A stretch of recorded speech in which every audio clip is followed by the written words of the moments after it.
Եթերում ABC Newsroom-ն է, ես Աննա Սարգսյանն եմ, բարի երեկո հարգելի հետևորդներ, կարևորը նախ համառոտ։ Եվրամիության աննախադեպ առաջարկը Հայաստանին 80% արտահանում ազատ ռեժիմով, ինչու էր ֆոն դեր Լայենը նախ Բաքվում, ապա Երևանում։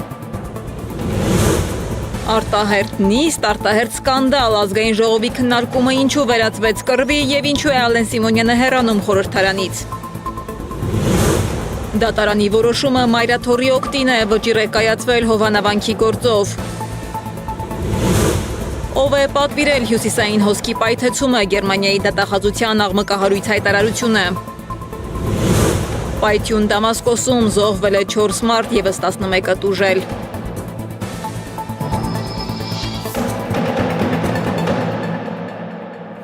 Բաքվից ուղիղ չվերթով Երևան ժամանեց Ուրսուլա ֆոն դեր Լայենը, մեծ խոստումներ տվեց ու մեկնեց Երևանից։ Լայենի կովկասյան այցը նոր հարցեր է առաջացրել Եվրամիության տարածաշրջանային քաղաքականության շուրջ։ Ադրբեջանում էներգետիկ գործակցություն եւ տրանսպորտային նախագծեր, Հայաստանում առևտրային արտոնությունների եւ ներդրումների խոստումներ։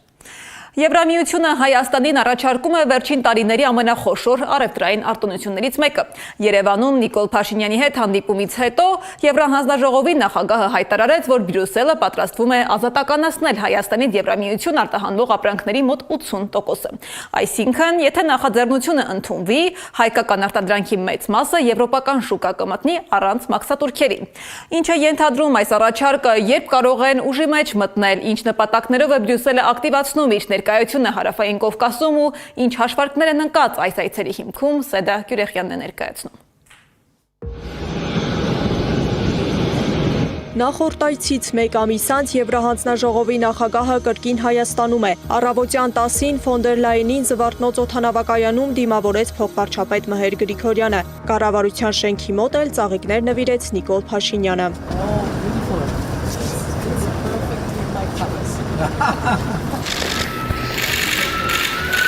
Ի տարբերություն Հայաստանի, Եվրահանձնաժողովի նախագահը Բաքու վերջին անգամ այցելել էր 2022-ին։ 4 տարի դադարից հետո հուլիսի 1-ին ֆոն դեր Լայեն Ալիև քննարկման առանցքում էր Ադրբեջանի եւ Եվրամիության միջև էներգետիկ գործընկերության ու լոգիստիկ կապերի խորացումը։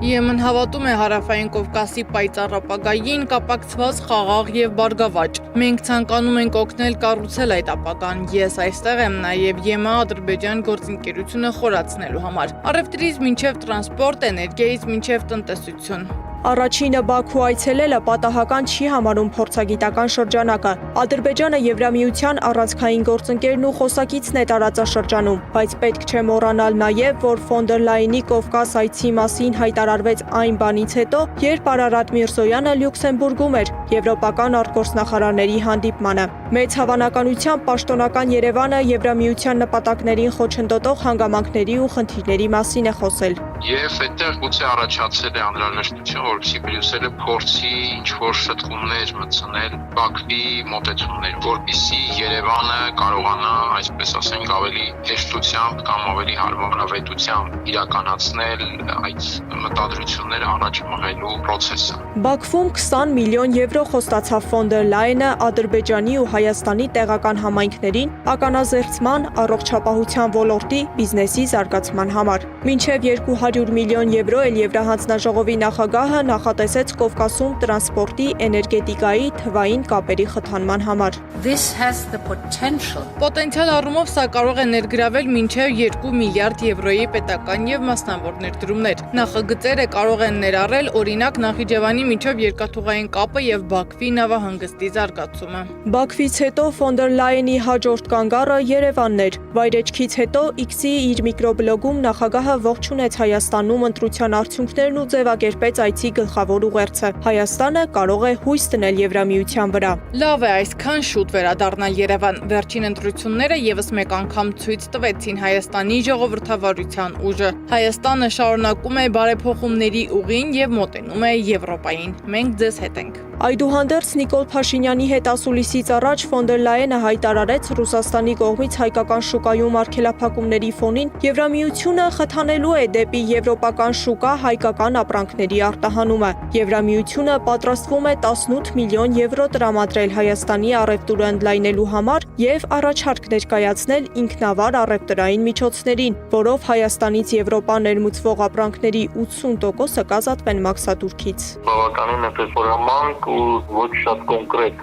խոստումներ էլի ներկայացրել, կարող եմ ասել, ինչու որովհետեւ եթե չեն նշվում նախ որ ապրանքները չեն մտնում այդ 80%-ի մեջ, ինչպես պիտի ուսումնասիրեն ու որոշվեն, թե որոնցին 80%-ի տակ մտող ապրանքները, որոնք ազատվում են մաքսատուրքերից։ Երկրորդը, որ ինչքան ժամանակով են ազատվում, այսինքն 26 թվականի համար, թե նաև դա ունի շարունակություն 27-ի, 28-ի եւ այլն։ Այնուհետեւ, եթե բավարարները աճում են, մենք հիմա օրինակ 26 թվին, ճիշտ X քանակություն, ասենք կարող է հնարավորությունն արտահանել։ Բայց օրինակ եթե այդ արտոնությունները շարունակվեն, ես վստահ եմ, որ 27 թվին կամ 28 թվին կաճեն ծավալները կմետանա։ Հետևաբար 80%-ը բացարձակ արժեքով ավելի մեծ թիվ կլինի արդեն, չէ՞։ Այս այցերի ֆոնին Անկարայում ընթանում է Եվրամիության գլխավոր դիվանագետ Կայա Կալասի այցը Թուրքիա։ Հունիսի 1-ին Ադրբեջան այցի հետ զուգահեռ Եվրամիության ներկայացուցիչը Էրդողանի եւ Հական Ֆիդանի հետ հանդիպումներում նույն հարցերն էր քննարկում, ինչ ֆոն դեր Լայենը Բաքվում։ Գլխավոր թեմաներից մեկը առևտրին եւ կապերին վերաբերող հարցերն էին։ Ուզում եմ հիշեցնել ամիսներ առաջ Եվրահանձնակատար Մարտակոսի հայտարարությունը, որ իրենք փորձում են ձևավորել Ադրբեջան, Հայաստան, Թուրքիա, Եվրամիություն, այսպես քառակողմ շղթա, առանց կամ քառակողմ ձևաչափ։ Այստեղ իհարկե կան հաշվարկները կապված Կենտրոնական Ասիայի հետ եւ իհարկե հենց ինչպես նշեցի էներգակիրների այդ ուղիները, որովհետեւ Իրանի դեմ պատերազմից հետո մենք ունենք լրիվ նոր իրավիճակ, երբ Մերձավոր Արևելյան եւ Տոցի ուղղությամբ լոգիստիկ ուղիները գործնականում կարող են ամբողջապես դուրս մնալ Եվրամիության վերահսկողությունից։ Իսկ մինչ Եվրոպան շարունակում է իր ակտիվ գործակցությունը Կովկասում, ռուսական մեդիայից հակասական արձագանքներ են գալիս։ Ռուս վերլուծաբանները Հայաստանին հիշեցնում են եվրոպական քաղաքական համայնքի գագաթնաժողովից հետո Մոսկվայի սահմանափակումները, որոնք շարունակվում են մինչ օրս եւ զգուշացնում Հայաստանը կարող է բախվել ռուսական պատժամիջոցների երկրորդ խոշոր փաթեթին։ Սեդակ Յուրեղյան, Աշոտ Բարբարյան, ABC Media։ Մինչ Երևանում խոսում էին Եվրամիության նոր նախաձեռնությունների մասին, ռուսական մեդիան այցը մեկնաբանում էր այլ տեսանկյունից։ Մի շարք հրապարակումների հեղինակների գնահատմամբ Ուրսուլա ֆոն դեր Լայենի այցը նպատակ ունի խորացնել Հայաստանի եւ Եվրամիության գործակցությունը Մոսկվայի ազդեցությունը սահմանափակելու համատեքստում։ Նույն հրապարակումներում նաեւ ենթադրություններ են հնչում, թե Ռուսաստանը կարող է պատասխան քայլերի դիմել, սակայն պաշտոնական հաստատում կամ հայտարարություն այդ մասին առայժմ չկա։ Մինչ կառավարության շենքում ընթանում էր Նիկոլ Փաշինյանի եւ Ուրսուլա ֆոն դեր Լայենի համատեղ ասուլիսը, դրսում բողոքի ակցիա էր։ Մասնակիցները պահանջում էին ազատ արձակել քաղբանտարկյալներին եւ այդ պահանջներով նամակ էին փոխանցել Եվրահանձնաժողովի նախագահին։ Նրանք բարձրացրել էին դադարեցրեք քաղաքական հետապնդումները, ազատություն քաղբանտարկյալներին, ոչ բռնապետությանը գրությամբ պաստառներ։ Մենք միայն կարող ենք դիմել մեր հասարակությանը, բացատրել, թե ինչ երկրում ենք մենք գտնվում եւ ինչ քաղաքական օրակարգ է մեր առաջ։ Քաղաքացիները պետք է դա հասկանան եւ նաեւ իրենք չպետք է խափնվեն դեմոկրատիա կոչվածին, որովհետեւ այն դեմոկրատիան, որը մեզ առաջարկվում է, դա դեմոկրատիայի ավարտն է եւ իրեն դեմոկրատական կոչվող Եվրոպական միությունը այսօր ոչնչացնում է դեմոկրատիայի վերջին նմուշները Հայաստանում, աշխարհաքաղաքական նպատակներից ելնելով։ Մենք չպետք է խափնվենք այդ ամենին, մենք պետք է հասկանանք, որ մեր խնդիրները մենք ենք լուծելու, որևէ բողոք, որևէ մեկին մեզ չի օգնի, իսկ այսօրվա ակցիայի նպատակը այն էր բացել դեմոկրատիայի անունից հանդես եկող այդ մարդկանց իրական դիմակները։ Այստեղից գալուց առաջ, Տիկին ֆոն դեր Լայեն, դուք գտնվում եք Բաքվում, սեղմել եք մի մարդու ձեռքը, որը թաթախված է արյան մեջ, որի ձեռքով 100 հազարավոր մարդիկ տնավեր են դարձել եւ չեն ապրում իրենց հազարամյակների բնորանում։ Իսկ այսօր դուք այստեղ ձեր այցով, ձեր դիվանագիտական ժեստով խրախուսում եք ավտորիտարիզմը Հայաստանում։ Դուք խրախուսում եք, որ մարդիկ ձերբակալվեն ազատ խոսքի համար, ազատ կարծիքի համար, Ազատ խոսքը հանցանք չէ։ Freedom is not a crime. Խորհրդարանի լուծարումից ընդամենը 1 ամիս առաջ կառավարությունը հրավիրել էր արտահերթ նիստ։ Օրակարգում ընտրական օրենսգրքի եւ հանրաքվեի մասին սահմանադրական օրենքի փոփոխությունների նախագծերը։ Սակայն արտահերթ նիստը վերածվեց քաղաքական բախման քննարկումը, խորհրդարանում սկսվեց փոխադարձ մեղադրանքներով, անձնական վիրավորանքներով ու լարված վիճաբանությամբ։ Քննարկման ֆոնին Ալեն Սիմոնյանն էլ հայտարարեց, որ հաջորդ գումարման ազգային ժողովում այլևս չի լինելու։ Ինչ փոփոխություններ են առաջարկվում, ինչու է ընդդիմությունը պատրաստվում դիմել սահմանադրական դատարան եւ ինչու սովորական օրենսդրական քննարկումը վերածվեց քաղաքական սուր առճակատման, ռեպորտաժում։ Թեժ վիճաբանությամբ ու փոխադարձ մեղադրանքներով մեկնարկեց կառավարության նախաձեռնությամբ հրավիրված ազգային ժողովի արտահերթ նստաշրջանը։ Թեև օրակարգում ընդգրկված էր 43 հարց, նիստի ամենալարված քննարկումը ծավալվեց ընտրական օրենսգրքում եւ հանրաքվեի մասին սահմանադրական օրենքում փոփոխությունների նախագծերի շուրջ։ Ներքին գործերի նախարար Արփինե Սիմոնյանի հիմնական զեկույցից հետո ընդդիմադիր падգամավորների ելույթներին արձագանքեց քաղաքացիական պայմանագիր խմբակցության падգամավոր Ծովինար Վարդանյանը։ Բարև ձեզ։ Ուզում եմ իմանամ ինչի եք եկել, ճիշտն ասած, ընդդիմությանն է հարցը սողված, որովհետև մենք սովորել ենք, որ դուք այլևս այստեղ չեք ներկայանում։ Վարդանյանի հարցին կոշտ արձագանքեց Հայաստան խմբակցության падգամավոր Արծվիկ Միրասյանը։ Տիկին Վարդանյան, այս տեմպով դուք շուտով արդեն հացուտելն էլ կորոշեք ով հացուտի եւ ով չուտի, ով ջուր խմի, ով չխմի։ Դուք ով եք, որ ասեք, ինչի եք եկել, ով եք ընդհանրապես։ Չէ, ես ուզում եմ հասկանամ, էլի, դուք ձեզ իրավունք եք վերապահում, ով եք դուք։ Քննարկմանը միջամտեց ազգային ժողովի նախագահ Ալեն Սիմոնյանը, նշելով, որ Ծովինար Վարդանյանը ժողովրդի կողմից ընտրված падգամավոր է եւ իշխող մեծամասնության ներկայացուցիչ, կոչ անելով պահպանել կոռեկտության սահմանները։ Նրա խոսքով իշխող քաղաքական ուժը 2 անգամ հաղթել է ընտրություններում։ Որովհետեւ ոնց ինչ ասում, դուք ինչ եք եկել։ Մամինեսան, մի տարբերություն ձեզ մենք գործի ենք գալիս, դուք գալիս եք, չգիտեմ ինչի համար։ Բայց հաջորդ գումարման ազգային ժողովում Ալեն Սիմոնյանն էլ չի գա աշխատանքի, անձամբ է հայտարարել, թեպետ ավելի վաղ արած հայտարարությունում ասել էր, որ շատ կուզեր հաջորդ գումարման խորհրդարանում եւս նախագահի պաշտոնը զբաղեցնել։ Չեմ շարունակի ազգային ժողովի նախագահի պաշտոնում նեղվածություն որպես այդպեսին չունեմ։ Վերադառնալով օրենսդիրի նիստին, ներդրվում է բնակության ցենզ, ընտրությանը քվեարկությանը մասնակցելու իրավունքի իրացման համար, հայտարարել է ներքին գործերի նախարար Արփինե Սարգսյանը, պնդելով, որ այս փոփոխությունների համար կար հանրային պահանջ։ Բայց ընդդիմադիրները համաձայն չեն պնդմանը, Հայաստանի Հանրապետության ընտրական օրենսգրքում փոփոխություններ անելու հանրային որևէ պահանջ չկա։ Սենց կարևորագույն օրենք բերել 8-րդ գումարման ազգային ժողովի վերջի օրերին հրատապ կարգով արտահերթ նիստում ներեցեք էլի հասկանալի է չէ ինչ եք ուզում ստանով անել շուտ անենք մտցնենք բրդենք սղացնենք անցնենք դեմոկրատիա եւ շարաչող թափանցիկության պայմաններում։ Ազգային ժողովի Հայաստան խմբակցության քարտուղար Արծվիկ Միրասյանը հերքեց իշխող խմբակցության падգամավորների այն պնդումները, թե հունիսի 7-ի ընտրությունների նախօրեին մեծ քանակությամբ Հայաստանի Հանրապետության քաղաքացիներ են նպատակաուղղված եկել հայրենիք։ Այդուհանդերձ Միրասյանը ներկայացրեց Հայաստանի ազգային անվտանգության ծառայության տվյալները, որոնք հրապարակվել են սահմանադրական դատարանում։ 25 թվականին ընդհանուր ասեմ, որ ավելի հեշտ լինի։ Այցելել են 154115 անձ, 26 թվականին այցելել են 157048 մարդ, տարբերությունը 2933։ Պաշտոնական ցուցանիշն է ԱԱՑ-ի տված մայիսի 25-ից մինչև հունիսի 20, ընդ որում առանձին նաև տարբերակումներ է տված, ես սա պաշտոնապես կուղարկեմ նաև ձեզ էլ։ Խմբակցությունը դեմ քվեարկեց Հայաստանի ընտրական օրենսգրքի փոփոխությունների նախագծին, մինչ այդ սակայն հայտարարել էր, եթե ընդունվի, ապա նախագիծը կվիճարկեն սահմանադրական դատարանում։ Ընտրական օրենսգրքի շուրջ քննարկումներին արձագանքել է նաև պաշտոնական Մոսկվան։ Ռուսաստանի արտգործնախարարության պաշտոնական ներկայացուցիչ Մարիա Զախարովան հայտարարել է, որ առաջարկվող փոփոխությունների ընդունման դեպքում հայկական սփյուռքը իր խոսքով փաստացի կմնա կտրված Հայաստանի եւ հայ ժողովրդի հասարակական քաղաքական կյանքից։ Հայկական անձնագրերով մարդիկ այդպիսով զրկվում են իրենց հիմնարար իրավունքների մի մասից մասնակցել ընտրություններին։ Հաշվի առնելով երկրում եվրոպացի մասնագետների աշխատանքը, հիշվում է Մոլդովայում նախընտրական քարոզարշավը։ Սանդուի ռեժիմն ամեն ինչ արել է, որպեսզի Ռուսաստանում հայրենակիցներին թույլ չտան քվեարկել։ Հասարակության մեջ իշխանամետ ռեսուրսները դա ներկայացնում են որպես Կրեմլի առասպելական հիբրիդային հարձակումների դեմ պայքար։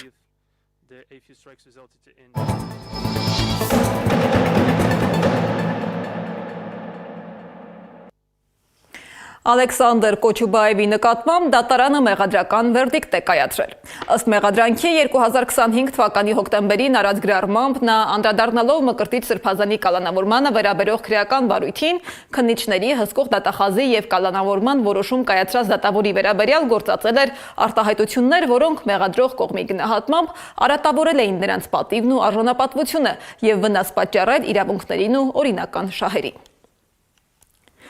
Հովանավանքի շուրջ ամիսներ շարունակվող հակամարտությունն էլ նոր իրավական փուլ է մտնում։ Վարչական դատարանը ոչ իրավաչափ է ճանաչել ոստիկանության անգործությունը, արձանագրելով, որ իրավապահները չեն կանխել կարգալույց Ստեփան Ասատրյանի մուտքն ու գործունեությունը վանքում, ինչպես պահանջել էր մայրաթոռը։ Ինչ հետևանքներ կարող է ունենալ այս որոշումը եւ ինչու է կարգալույց հոգեվորականը մինչ օրս շարունակում ծառայել Հովանավանքում, Սեդա Մակարյանն է ներկայացնում։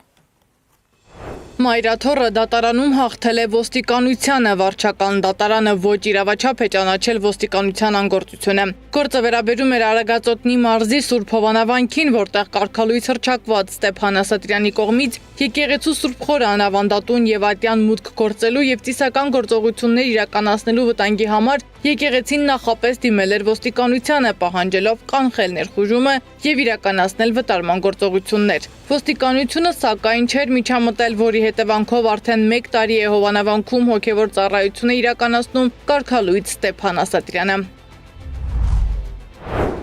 Քանի որ մենք դիմել ենք ոստիկանությանը, որպեսզի իրենք վտարեն, արտադատական նման ընթացակարգ կա, եւ ոստիկանությունը անգործություն է դրսևորել, մենք դիմել էինք ընդդեմ ոստիկանության։ Սա առանձին գործ է ոստիկանության անգործության առումով։ Ասատրյանը նախ խոչընդոտել է մյուս հոգևորականի մուտքը վանք, ապա փոխել վանքի դռների կողպեքներն ու հրաժարվել է դուրս գալ այն բնակարանից, որը նրան տրամադրել էր կաթողիկոսը հոգևոր ծառայությունը Հովանավանքում անցնելու համար։ Լսել ենք, չենք ընդունում, ոչ մի բանի պարտավորություն էլ չունենք։ Պետք է նաև ինձ բոլոր ձեր քահանայական պարտականությունները, որ քահանայական պարտականություն, քահանային լինելա, ես հիմա էլ քահանա եմ։ Ստեփան Ասատրյանի դեմ եւս 3 այլ գործեր կան դատարաններում, դրանցից մեկը քրեական է, որով վերջինս ունի մեղադրյալի կարգավիճակ։ Առաջին ատյանի դատարանը դեռ քննում է մայրաթոռի մյուս հայցն ընդդեմ Ասատրյանի, որով մայրաթոռը պահանջում է վտարել վերջինից վանքից ու բնակարանից։ Նրա վտարելու հայցերը դեռևս առաջին ատյանում են, ավելին ասեմ, Ստեփան Ասատրյանի դեմ նաև քրեական հայց կա ներկայացված, ինքը հիմա մեղադրել է ճանաչված, Հովանավանքի օգտագործմամբ մայրաթոռի վնաս հասցնելու մեղադրանքով։ Ներքին գործերի նախարարությունից չմեկնաբանեցին դատարանի վճիռն ու հորդորեցին գրավոր հարցմամբ դիմել։ Միաժամանակ Միքայել arczepiskopos Աջապահյանի կողմից Ստեփան Ասատրյանի դեմ առանձին զրպարտության գործով դատարանը ապացուցման բեռը դրել է Ասատրյանի վրա, քանի որ վերջինս հանրային հարցազրույցում կուսակրոն հոգևորականին վարկաբեկող տեղեկություններ էր հրապարակել։ Ինքը Ստեփան Ասատրյանն անպատասխան է թողել մեր զանգերը, ամեն բան սկսվեց, երբ նախորդ տարի վերջինս կաթողիկոսի դեմ գրառում արեց, ապա միացավ Փաշինյանի եկեղեցու դեմ արշավին։ Ստեփան Ասատրյանը կարգալույց արվեց հակաեկեղեցական արշավի մաս լինելու համար, սակայն դուրս չեկավ վանքից, մինչ օրս շարունակում է այնտեղ ծիսակարգեր ու պատարակներ մատուցել։ Մայրաթոռն էլ հայտարարել էր, որ վանքը կրկին օծելու անհրաժեշտություն կա եւ որ Ստեփան Ասատրյանի մատուցած ծեսերն ու պատարակներն օրինական ու հոգեվոր չեն, ինչպես նաեւ անընդունելի են եկեղեցու համար։ Սեդա Մակարյան, Նոնա Գևորգյան, ABC Media։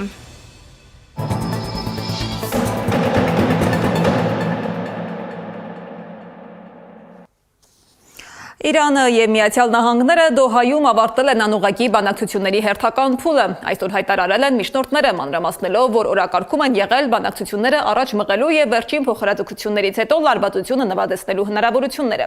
Հիշեցնեմ, որ անցած ամիս կողմերը փոխըմբռնման հուշագիր ստորագրեցին, համաձայնելով 60 օրով դադարեցնել փետրվարի վերջից սկսած պատերազմը, նաեւ բացել Հորմուզի նեղուցը։ Բանակցությունների ավարտին Իրանի փոխարտգործնախարար Քազեմ Ղարիբաբադին, որը գլխավորում էր Թեհրանի պատվիրակությունը, հայտարարել է, որ համաձայնություն է ձեռք բերվել մինչև 5 շաբթի ստեղծել հաղորդակցության ալիք հուշագրի ենթադրյալ խախտումների մասին հաղորդելու եւ դրանք գրանցելու համար։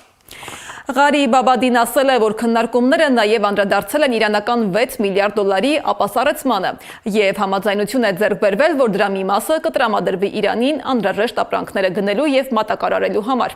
Իսկ Դոնալդ Թրամփը երեկ պնդել էր, թե Կատարում տեղի ունեցած հանդիպումը լավ է ընթացել։ Հաջորդ անուղղակի բանակցությունները կկայանան Իրանի գերագույն առաջնորդ Այաթոլլահ Ալի Խամենեի այս շաբաթավերջին նախատեսված հուղարկավորությունից հետո։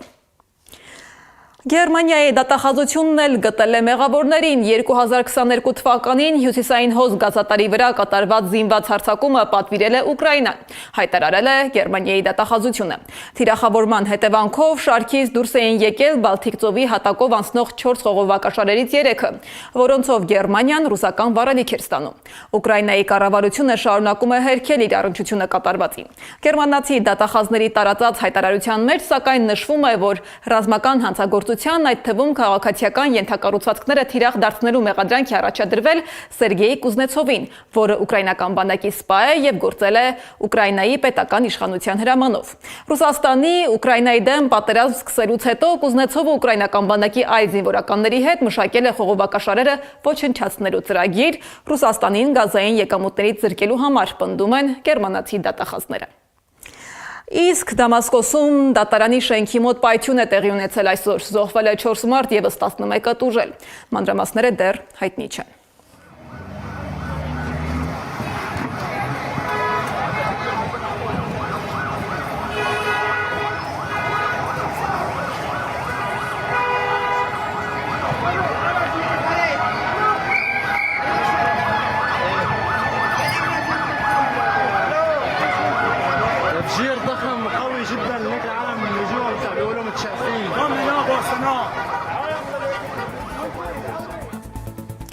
Այս ժամի լրահոսն այսքանն էր, շարունակեք հետևել մեր հրապարակումներին, վստահ եղեք, որ բաց չեք թողնի տեղական ու միջազգային ամենահրատապ լուրերը։ Հաջողություն։